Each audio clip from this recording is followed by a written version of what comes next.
Assalamualaikum warahmatullahi wabarakatuh. Minta izin waktunya, terima kasih sekali kepada kepala sekolah dan kawan-kawan yang sudah mendukung kegiatan ini. Kali ini saya melakukan diseminasi aksi nyata untuk kegiatan budaya positif pada modul 1.4 pada tugas kami kegiatan guru penggerak. Kali ini saya akan menyebarkan pemahaman dan penerapan pengalaman budaya positif yang sudah kami pelajari pada modul 1.4.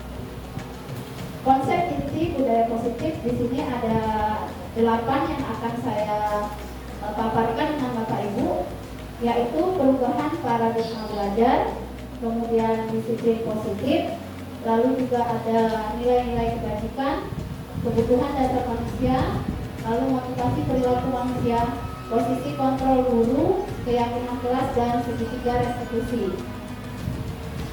Kita langsung lanjut ke pembelajaran dengan paradigma baru. Pembelajaran dengan paradigma baru merupakan pembelajaran yang dirancang berdasarkan prinsip pembelajaran berdiferensiasi sehingga para peserta didik belajar sesuai kebutuhannya berdasarkan tahap perkembangan sesuai teori psikologi modern untuk menunjukkan profil pelajar Pancasila. Sekarang lagi digembar-gemborkan kita profil pelajar Pancasila yang ada 6, sudah hafal lagunya Pak Ibu? Ya, itu nanti boleh diterapkan di sekolah kita untuk lagu-lagu ya, nanti saat menyanyikan hafal dengan profil pelajar Pancasila yang akan diterapkan di seluruh kurikulum Merdeka. Saya lanjutkan. Pada ada miskonsepsi tentang teori kontrol, nanti akan belajar teori kontrol itu seperti apa. Saya paparkan contoh kegiatan yang juga sudah saya praktekkan dengan Shannon dan Aini waktu itu, karena memang harus divideokan. Jadi di sini ada ilusi guru mengontrol murid, ilusi bahwa semua penguatan positif, efektif dan bermanfaat, lalu ilusi bahwa kritik dan membuat rasa bersalah mampu menguatkan karakter, dan bahwa orang dewasa berhak memaksa. Jadi ini salah ternyata. Kita selama ini Bapak Ibu kita kayak ini, kita tuh ngedorong anak. Jadi anak yang nggak tahu dipaksa, anak yang nggak mau belajar dipaksa. Sebenarnya itu dalam teori ini yang akan kita masukkan di budaya positif, kita ternyata keliru. Itu ada miss di situ, ada miskonsepsi. Jadi guru berhak mengajarkan, kamu harus begini, harus begini. Kemudian juga kita semua langsung, karena kita lebih dewasa, anak baru ngomong kita langsung bilang gitu. Nah, kan? Jadi ternyata itu nggak betul. Saya sendiri banyak sekali menyadari kesalahan-kesalahan selama mengajar setelah mengikuti pendidikan guru penggerak. Kemudian lagi mengubah paradigma stimulus respon ke pendekatan teori kontrol. Jadi yang akan kita pakai setelah ini, setelah kita mengetahui ilmunya ini di sebelah kanan yang teori kontrol. Biasanya kita kan tahu kebutuhan kita sama, padahal setiap orang kebutuhannya itu nggak sama, anak didik pun nggak sama, lalu semua orang melihat dengan sama, padahal ketika kita belajar juga yang kita mau itu beda-beda. Nggak bisa kita mencoba membawa orang agar berpandangan sama dengan kita, bisa? Nggak bisa. Perilaku buruk dilihat sebagai suatu kesalahan. Anak berantem, udah anak ini nakal, salah, nanti ketok palu ya. Kemudian orang lain bisa mengontrol saya, bisa nggak orang lain mengontrol kita? Nggak bisa. Saya bisa mengontrol orang lain, pokoknya Bunani harus bisa ini, nggak bisa juga kan? Nggak bisa. Pemaksaan ada pada saat tuntutan gagal. Ketika kita sudah gagal, anak kita sendiri aja kita bujuk-bujuk gagal, kita paksa kan? Sering? Sama, saya sering. Makanya refleksi saya sini. Lalu model berpikir menang kalah, padahal tidak ada.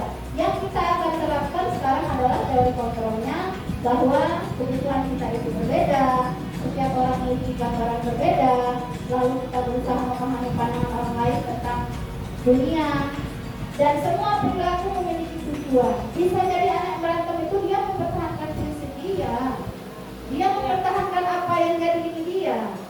Jadi kita harus benar-benar bisa menggali dulu.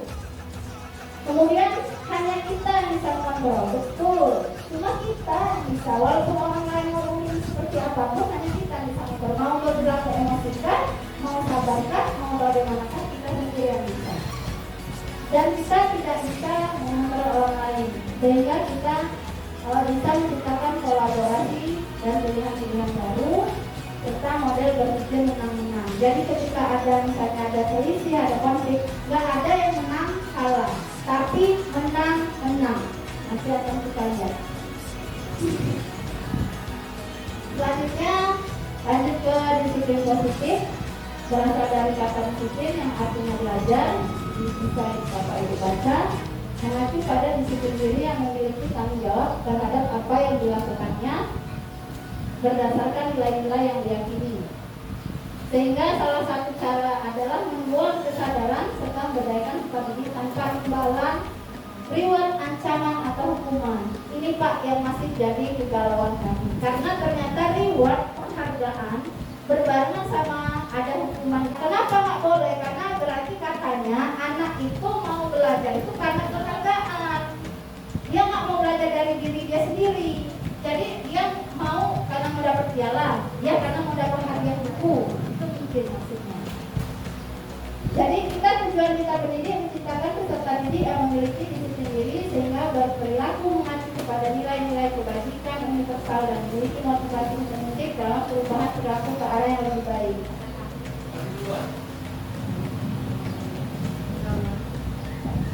Jadi kita akan lihat apa itu nilai-nilai kebajikan. Saya lanjutkan. Nilai yang disepakati bersama lepas dari suku bangsa, agama, bahasa, rata-rata. Ini bisa Bapak Ibu baca. Di sini banyak sekali nilai kebajikan dari institusi atau organisasi seluruhnya. Yang kita pakai yang mana Pak Bu? Sekarang ini yang lagi digalakkan pemerintah, kita pakai nilai kebajikan yang ada di mana? Yang penampilan hidup. Bagus semua sih. Tapi yang sedang kita pakai sekarang apa? Judul profil belajar Pancasila. Belajar Pancasila, beriman dan bertakwa pada Tuhan yang Esa dan berakhlak mulia, berkebinekaan global, gotong royong mandiri, kreatif dan bernalar kritis. Mudah-mudahan di PPK kita nanti bisa jadi pakar. Ya. Jadi contoh nilai kebajikan ini bagus semua. Ini bagus semua, ada toleransi, hormat, semuanya bagus. Tapi yang kita sedang pakai ini adalah yang pertama. Ya. Jadi profil belajar Pancasila yang sedang kita pakai. Yang akan kita pakai di sini yang pertama.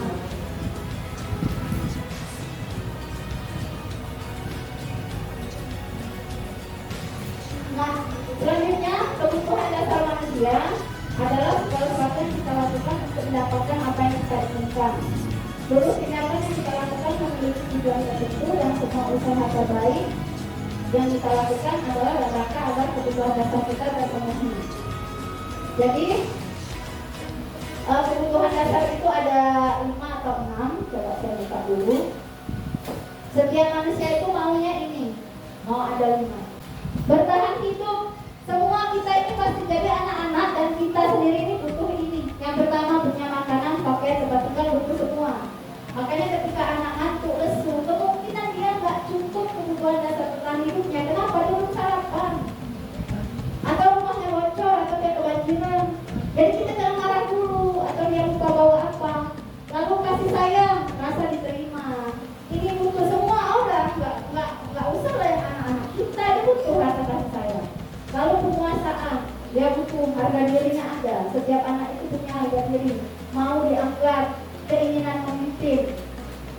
Apalagi tadi mungkin udah ditemukan ketua kelas, ada muncul bibit-bibit nunjuk semua mereka. Karena mereka butuh ini ternyata, ada penguasaan. Kemudian kebebasan, mandiri, mencoba hal baru. Kemudian kesenangan, tak ada manusia yang nggak butuh fun atau kesenangan. Dia bisa main, dia punya cita rasa humor, kemudian dia juga bisa tertawa. Kalau masuk bisa aja, bisa. Nah, motivasi perilaku manusia kita yang selanjutnya ini ada 3. Jadi Yang pertama, untuk menghindari ketidaknyamanan. Jadi murid ngerjain PR mungkin bisa jadi karena apa? Karena takut, Bu, takut dihukum. Yang kedua, dia pengen dapat imbalan, hadiah, penghargaan. Dia ngerjain tugas itu. Ini ada 3 motivasi perilaku. Yang ketiga, menjadi orang mereka inginkan dan menghargai diri sendiri dengan nilai-nilai mereka percaya. Artinya apa? Di sini makanya tadi yang di penghargaan tadi disuruh buang. Jadi di sini anak yang pertama menghindari ketidaknyamanan. Jangan berarti dia ngerjain tugas karena takut dihukum. Ada cepat selesai, semakin udah nggak dimarah guru. Lalu mendapatkan imbalan penghargaan karena siapa yang dapat selesai dapat coklat dan kawan saya sering.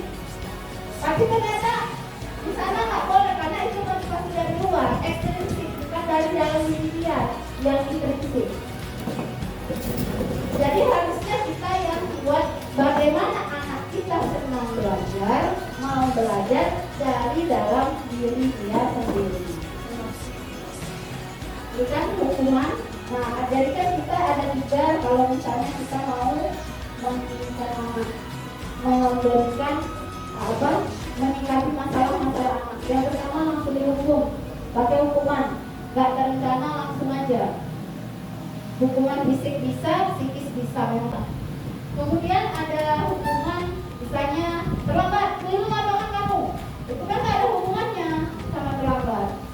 Keliling lapangan 5 kali, ambil sampah. Saya sendiri juga pernah, jadi kesalahan-kesalahan saya korek sendiri. Kemudian kok ada konsekuensi namanya, terencana disepakati, tapi muridnya tetap nggak nyaman. Sikap guru selalu memonitor murid. Contohnya gini, kita konsekuensi, ayo nak, konsekuensi misalnya kamu terlambat datang ke sekolah 10 menit. Berapa menit kamu terlambat? 5 menit, Bu. Nah, berarti konsekuensi kamu apa? Ya sudah, berarti nanti saya belajarnya nambah 5 menit. Kita istirahat 9.15, dia istirahat 9.20. Gitu. Tapi dia tetap nggak nyaman. Atau dia misalnya nyorek buku kawan, kamu ganti pakai yang baru. Itu konsekuensi kan? Betul kan menurut kita? Tapi dia nggak senang. Jadi menggunakan namanya proses restitusi. Menciptakan kondisi murid untuk memperbaiki kesalahan, diajak bicara, nanti ada video yang saya lakukan sebentar Om. Seperti apa restitusi itu ditanyakan, dimaklumi dulu karena setiap orang pasti pernah punya kesalahan. Misalnya terlambat, kamu kenapa terlambat? Ditanyakan terus, ditanya, nanti akhirnya dia bisa menemukan jawabannya sendiri. Seperti yang kita IKM dulu tidak ada, tapi apa? Fasilitator.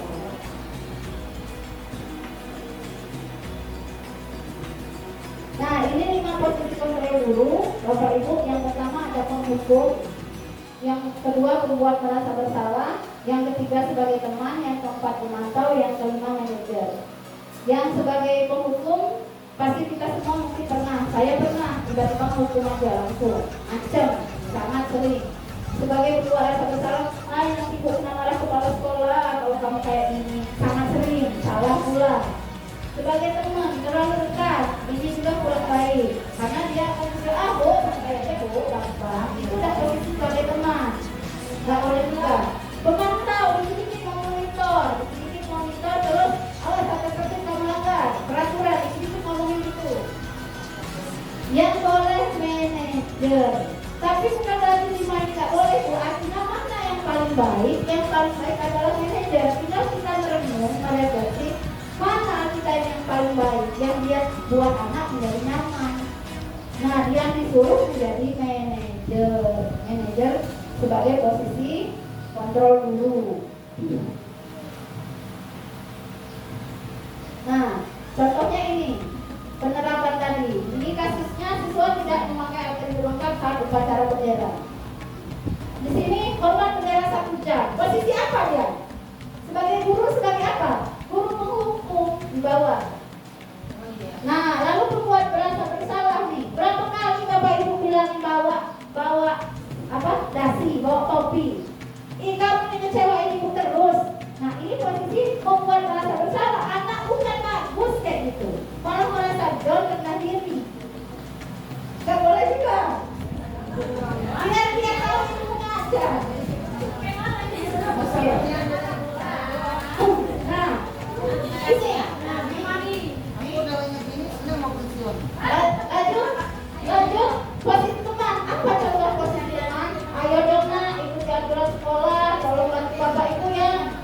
apa-apa, lain kali jangan pakai ini lagi. Ini teman, saya sangat sering. Tapi ternyata anak-anak juga nanti takut jadi keluh enggak. Teman. Lalu pemantau, kamu sudah langgar peraturan sekolah, kamu tahu konsekuensinya. Setelah upacara beri atributnya, jangan ulangi lagi. Jadi peraturan nanti di otak untuk pemantau sanksi dan tertib, ya. Kita lanjutkan. Nah, coba Bapak Ibu jawab, ini posisi kontrol apa? Ayo. Iya, bentak betul. Posisi kontrol pembuat merasa bersalah. Ya, seperti ini kita terapkan ke anak di rumah juga. Ay, mak ini kecewa benar. Kita sering kan, kamu kecewain mama, kecewain. Itu sebenarnya nggak boleh. Kemudian posisi kontrol apakah ini? Coba satu, apa rencana untuk menyelesaikan masalah ini? Nah, inilah yang disebut manajer. Ditanya dulu kenapa dia nggak pakai atribut, ditanya dulu nanti ketinggalan. Ya sudah, kalau kayak gitu kamu nanti harus bagaimana? Jawaban itu dari dia sendiri.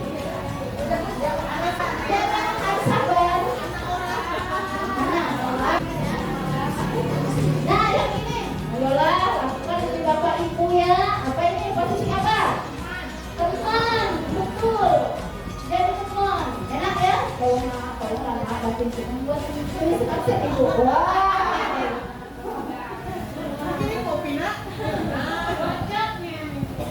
Posisi apa?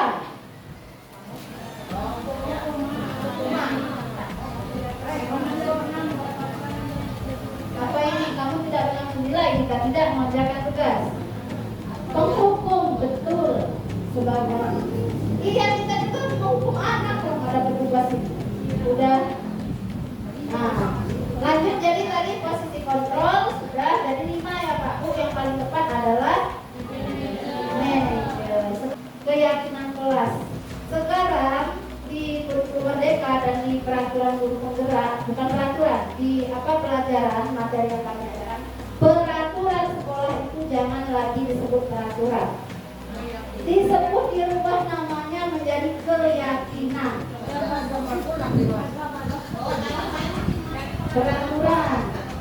nggak boleh lagi. Mudah-mudahan Bapak Ibu bisa mempraktekkan nanti buat keyakinan kelas bersama-sama. Kayak saya buat kesepakatan beda, ini kesepakatan kelas. Kalau keyakinan kelas beda lagi. Lebih kayak tanggung jawab, mandiri. Nanti dia keyakinan apa yang sudah dilanggar, nanti dia ingin sendiri. Buatnya bareng-bareng. Nanti buat sama anak-anak. Jadi bukan lagi peraturan. Kalau nah, jadi seperti ini nanti buat kertas sticky note keyakinan kelas. Ditempel nanti mana yang paling banyak, misalnya tanggung jawab. Baru dibuat nanti bisa anak-anak yang buat dalam bentuk aconnya dibuat seperti itu. Inilah keyakinan kelas dipasang di papan. Nanti yang mau cetak benar gitu. Ini berupa pernyataan besar, dibuat pernyataan menarik sedikit aja. Gak usah banyak. Kalau yang kesepakatan kelas lebih khusus, makan minum sambil duduk, terus tidak boleh datang terlambat. Kalau yang keyakinan kelas berupa tanggung jawab, mandiri, kamu nggak boleh ya jujur, nanti jangan mandiri ini, ya disiplin. Udah 4 minggu atau 3 minggu udah, kan keyakinan kelas. Kalau yang anak-anak kelas ini kan bisa dibagi kertas itu isi, lalu mau yang seperti apa nanti dikumpulkan. Apa gurunya bisa pelan-pelan, karena kan tentu saja belum tahu ya. Paling buat pengenalan dulu kalau salah satu. Nanti ini setelah itu anak-anak tulis keyakinannya satu-satu, bisa 20 orang. Tempelkan di karton. Setelah itu diambil. Ada tanggung jawab bisa ada 5, disiplin ada 3. Berarti yang dijadikan tanggung jawab. Kayak kita milih ini keyakinan kelas. Ya. Semua warga jadi dia melibatkan ketika dibuat, minimal dia akan ingat di situ. Mudah-mudahan dia tidak melanggar karena keyakinan itu dibuat oleh mereka di dalam kelas. Ada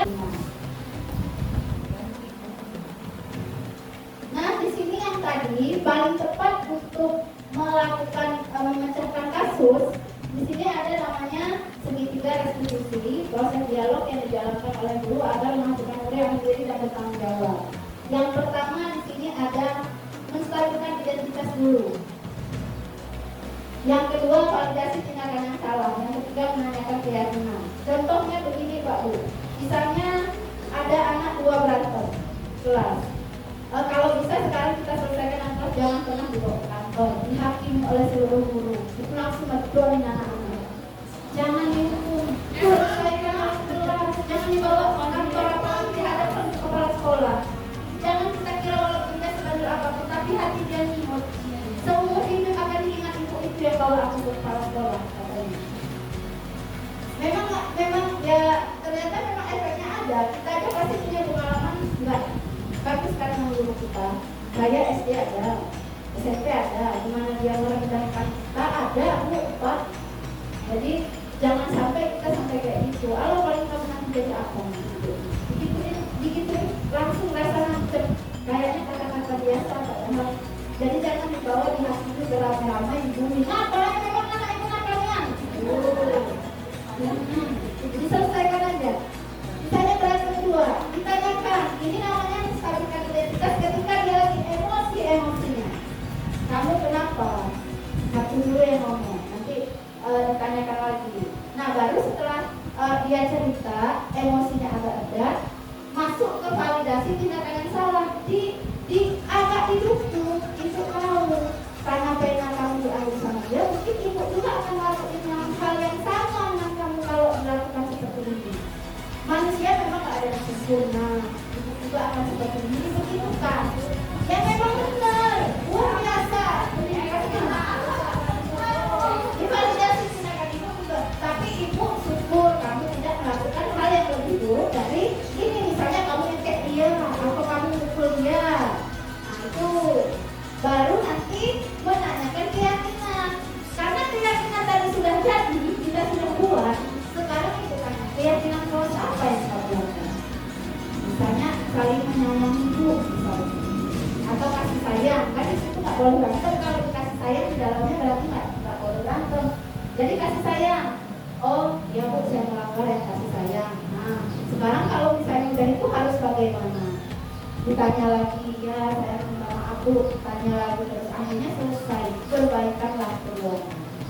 Jadi kita, tapi di ini dulu dia sudah takut, makanya ada validasi tindakan salah. Dan memangnya dia ini bangun dengan apa? Waduh ya Allah Bu.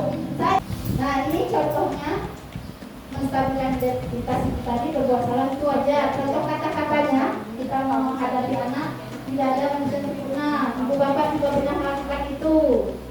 Ibu bapak tak mau cari siapa yang salah, tapi ibu bapak ingin cari solusi. Nah gitu.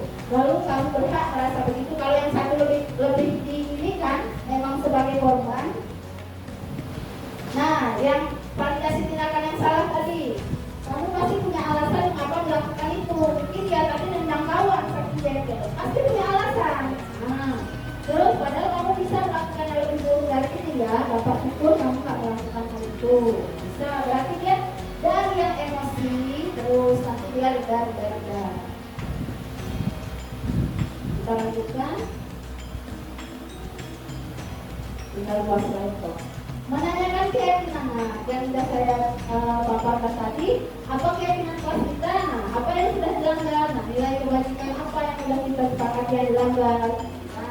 Misalnya apanya kan, lalu kamu ingin jadi orang yang seperti apa, ditekankan di akhirnya, kamu ingin jadi orang yang seperti apa dengan ada ini.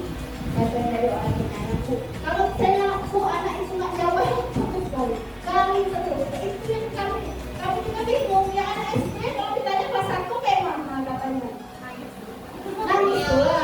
Kalau sedang nangis didengarkan dulu, luapkan emosi, biarkan aja sampai dia kata, memang tak sabar, luar biasa jadi guru ini. Tapi bukan bilang tak berpukul. Jadi dalam penerapan program, jadi saya bentuklah setelah kita melakukan semua itu Pak Bu. Jadi dalam penerapan disiplin positif, hendaknya guru memiliki standar kepribadian, profesional dan sosial yang baik, di mana guru mampu merefleksi dirinya dalam proses kontrol tadi. Jadi silakan merefleksi diri dengan 5 posisi tadi aja itu yang dilihat. 5 posisi tadi: penghukum, pembuat rasa bersalah, teman, manajer, dan terakhir satunya apa? Pemantau, baru manajer. Yang paling baik itu adalah manajer, tapi pemantau dan teman juga boleh, hanya jangan terlalu sering. Yang sangat tidak dianjurkan itu adalah penghukum dan pembuat rasa bersalah. Enak sebutnya untuk ini kamu nih, ibu dipanggil lagi nanti sama pada sekolah. Sering kan? Sering luar biasa. Ya. Jadi kita perjalanan sebagai among itu pendidik, menuntun sebagai manajer, menjadi insan yang mandiri, merdeka, dan bertanggung jawab. Itulah Bapak Ibu diseminasi yang saya paparkan. Terima kasih banyak. Jika mungkin ada pertanyaan, silahkan kita diskusi. Kalau memang cukup, ya memang saya hanya meminta waktu Bapak Ibu. Memang tugas kami membuat aksi nyata ini, memaparkan tentang budaya positif di modul 1.4. Habis ini kami akan aksi nyata juga untuk anak nomor keyakinan kelas tadi. Pakai video lagi juga bukan. Paling lambat 28 Juli. Memang saya juga nugas setiap hari, luar biasa. Hari ini mulai buka program pendidikan bergerak. Silakan siapa yang ikut angkatan sebelumnya. Ya. Silakan yang mudah-mudahan, karena ketika ada program bergerak juga, kita juga naik rapor pendidikannya. Terutama yang sudah PNS kemarin, terima kasih banyak. Yang belum silakan diperbaiki agar apa? Kita juga akan membentuk komunitas praktisi dari PNS. Nanti kita namain apa? Kayak misalnya KKG Seruni misalnya ya. Kita namain apa? Kita punya komunitas dalam sekolah ini di dalam PNS. Bagi yang sudah dapat sertifikat, kita harus ya. Terima kasih Bapak Ibu atas waktunya. Sekian diseminasi budaya positif dari saya. Saya akhiri. Billahi taufiq wal hidayah. Wassalamualaikum warahmatullahi wabarakatuh. Assalamualaikum warahmatullahi wabarakatuh.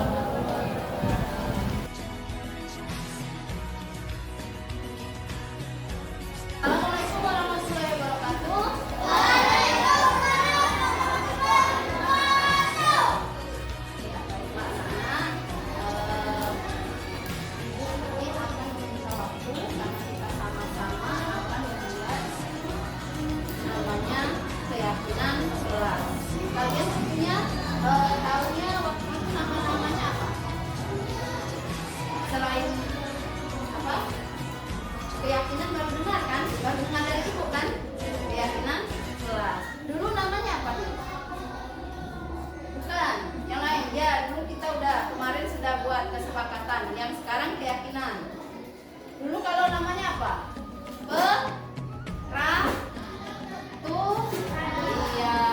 Kalau dulu namanya peraturan, tata tertib. Sekarang namanya menjadi apa?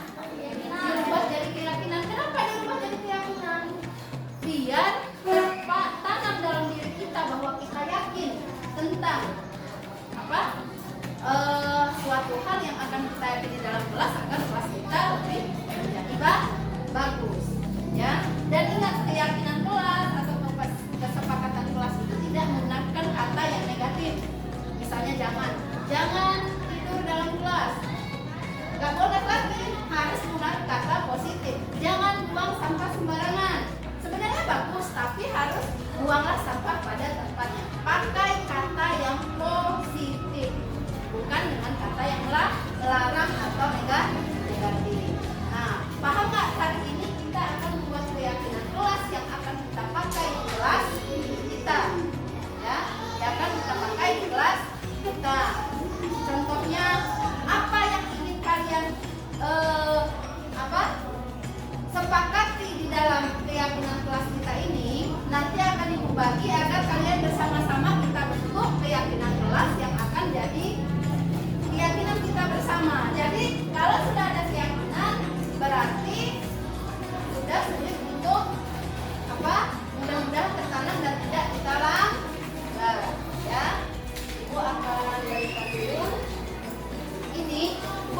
berikan sticky note namanya. Nanti kalian tulis cukup satu saja, ya. Diberikan satu, cukup satu saja, nggak usah banyak-banyak. Beda dengan kesepakatan kelas. Kalau kesepakatan kelas kemarin misalnya apa? Datang tepat waktu. Nah, itu beda. Keyakinan kelas berarti masuknya kemana dia? Seperti yang contohnya apa? Apa tapi? Misalnya apa? Disiplin. Misalnya iya. Nah, nanti tulis satu kata yang global saja, ya, yang ingin kita terapkan dan kita yakini di dalam kelas kita. Paham? Nanti kalau ada yang sama nggak apa-apa, nanti ibu ambil, ibu pilih yang nantinya ibu akan pilih nanti yang sama, berarti diambil cukup satu. Nanti akan ketemu dari 19 anak ini keyakinan apa yang kita akan jadikan sebagai keyakinan kelas 6A. Jelas ya?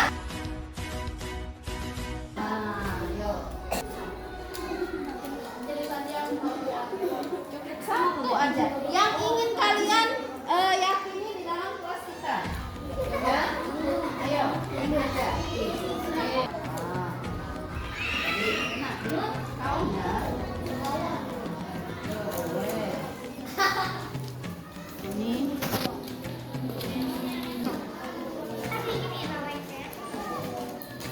Nulisnya jangan yang di bagian lengket, yang di depan lengket, karena di lengket mau di.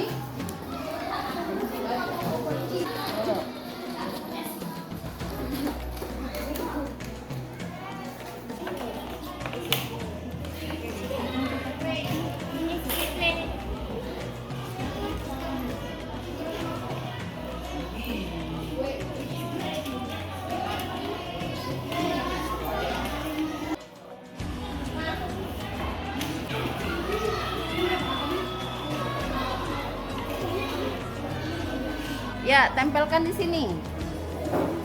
Di bawah, Bil. Di bawah, agak bawah. Iya. Sini aja di sini. Nah. Ya. Ya. Silakan. Enggak apa-apa, Nak.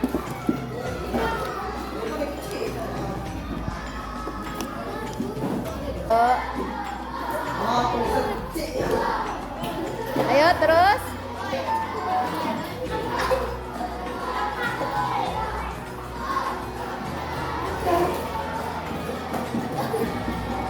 Sudah semua?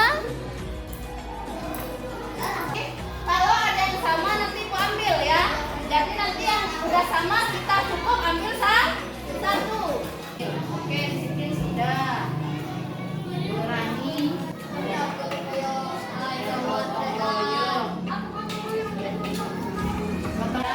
ada disiplin, gotong royong, kerjasama, kreatif, disiplin. Ya. Jadi dari sini ada 9 yang ibu ambil karena sudah sama. Jadi ini ada berapa? Ada berapa keyakinan kelas yang kita dapat? Ada 10. Ayo, Billy coba maju Billy. Dibacakan apa saja? Yo, arah ke sana. Sini. Nah, bacakannya. Bertanggung jawab, semangat, mandiri, disiplin, inovatif, berani, kerjasama, kreatif, bergotong royong, adil.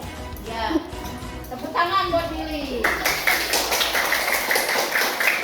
Jadi ada 10 bertanggung jawab, ya.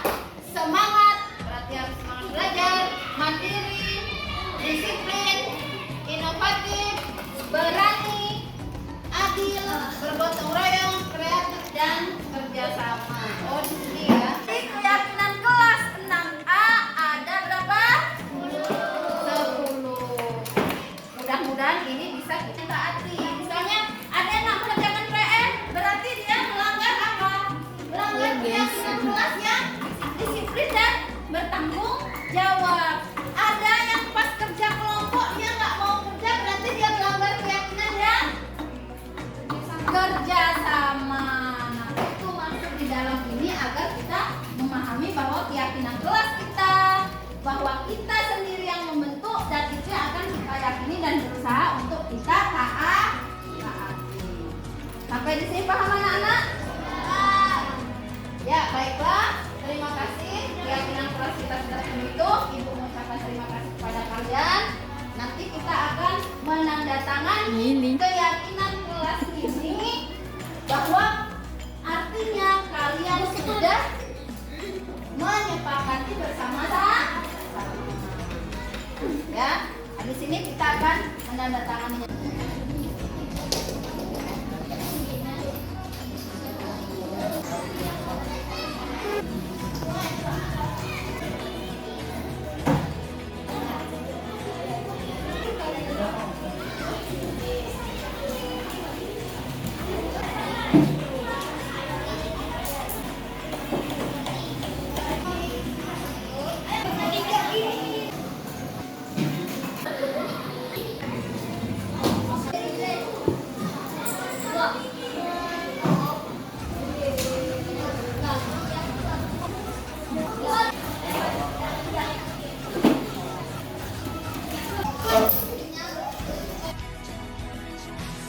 Demikianlah keyakinan kelas yang sudah kita buat bersama. Ada berapa keyakinan kelas kita yang sudah kita bentuk?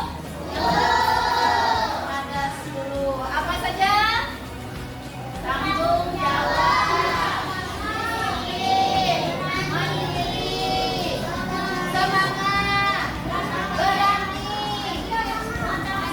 adil, gotong royong, kreatif, kerjasama. Satu lagi, inovasi. Ya, terima kasih banyak sudah membentuk keyakinan kelas kita. Mudah-mudahan bisa kita taati dan yakini ya. Iya, tidak dilanggar. Beri tepuk tangan untuk kita semua.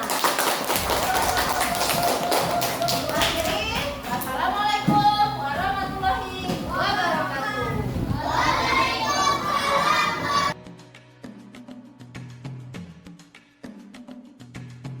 Assalamualaikum, saya Brilian Ibrahim dari kelas 6A SDN 2 Banjir. Assalamualaikum warahmatullahi wabarakatuh. Nama saya kelas 6A dari SDN 2 Banjir. Assalamualaikum warahmatullahi wabarakatuh. Nama saya Salim Kaila Gozi, saya dari anak kelas 6A. Assalamualaikum warahmatullahi wabarakatuh. Perkenalkan, nama saya Awi Afriani. Saya murid dari kelas 6A di SDN 2 Banjir.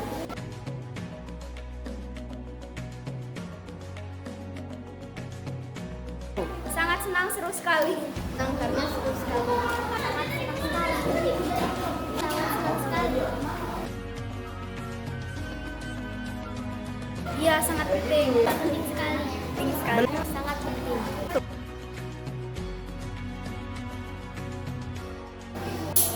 Karena membuat kita bertanggung jawab. Membuat kita lebih disiplin. Bisa membuat kita lebih baik lagi. Kita menjadi siswa yang disiplin.